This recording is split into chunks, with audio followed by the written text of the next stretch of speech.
Brian Kilmeade is a well-known broadcaster for Fox News, but he's also a writer and has a new book about the first war the new nation of America fought and why he says, in a way, we're still fighting the same enemy.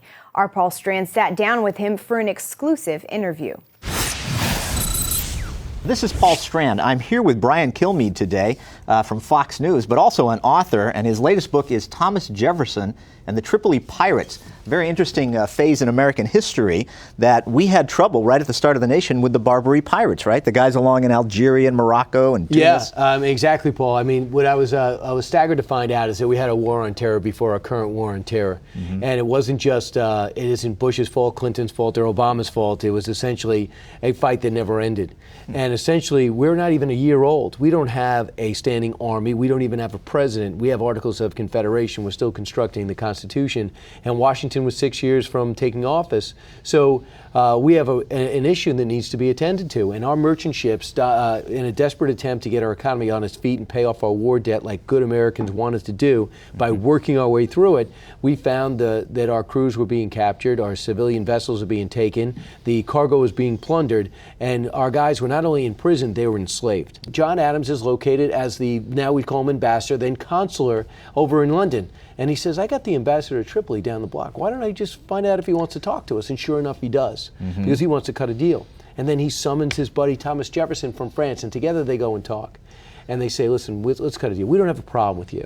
I don't know what your problem with us. At which time, as I quote in the book, they basically say, you are an infidel if you're not a follower of Islam. So therefore, we have the right under our religion to do this, unless, of course, you want to convert or write a few checks. Really. And the money was so exorbitant. Jefferson did his homework. He knew we couldn't pay as much as Sweden. He knew we couldn't pay as much as France and Spain. In fact, we couldn't pay anything.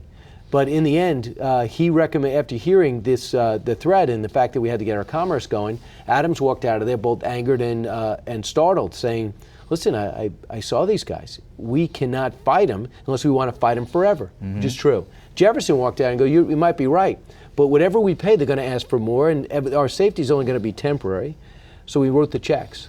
Right. But the thing is then when Jefferson became president, he realized, though he was no war hawk or anything like that you have to face these guys down. You have to fight them and gain their respect. And he actually won, didn't he? Even though Adams pared down and sold off a lot of our ships, he had enough to Jefferson to take on the fight. But what he did is not declare war on Tripoli. What he did is say, I'm going to make the payments. He knows what that's going to end up.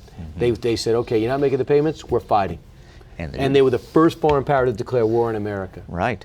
But we went over there, we fought them. I think we gained their respect because the piracy ended. Do you see lessons there for America today in our war on terror and our war with Islamic extremism? Well, I mean, I just remember a couple of things that just happened recently. After shock and awe and the invasion of Iraq, guess who our number one enemy was in the region, Iran? And they came knocking at our door and said, let's cut a deal. We saw what you did in Afghanistan. We saw the invasion in Iraq. We look strong, we look powerful, we look like people on a mission. We got people's respect.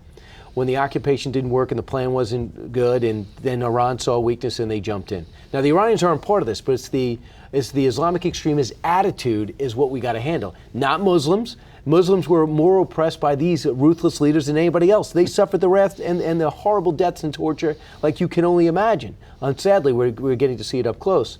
But I think that some of the parallels are, not only do you have to show strength, you have to show a willingness to use that strength to get respect in terms of intellectually debating a topic with the Al-Qaedas and ISIS's of the world and the Islamic pirates of the day.